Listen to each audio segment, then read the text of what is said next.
এই ছোট্ট জমির টুকরো পার হওয়ার সাহস কেউ করে না। তাহলে এখানে কি এতই বিপজ্জনক কিছু চলছে? এটা হলো ডারিয়ান গ্যাপ, আমেরিকার সবচেয়ে ঝুঁকিপূর্ণ এলাকা। প্রায় 100 মিটার জঙ্গল যা পানামা আর কলম্বিয়ার মাঝখান দিয়ে গেছে। এতটাই মারাত্মক যে উত্তর আর দক্ষিণ আমেরিকা এখানে কোনো রাস্তা দিয়ে যুক্ত নয়। কেন এমন তা বুঝতে হলে একটু দূর থেকে এর ভূগোল দেখতে হবে। এটা সমুদ্ররেখার প্রায় 500 মাইল উপরে অবস্থিত।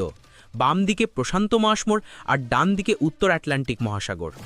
পরিস্থিতিটা এমন যে প্রচণ্ড গরম আর দারুণ আর্দ্রতা আর ভারী বর্ষণের কারণে পুরো এলাকা একদম ভিজে ভিজে বাষ্পময় হয়ে যায়। ফলে ডারিয়ান গ্যাপে রাস্তা বানানো প্রায় অসম্ভব হয়ে পড়ে। রাস্তা না থাকায় যারা পায়ে হেঁটে পার হতে চায় তাদের সাপ, জাগুয়ার আর রোগ ছড়ানো কীটপতঙ্গের মতো বিপজ্জনক প্রাণীর সম্মুখীন হতে হয়।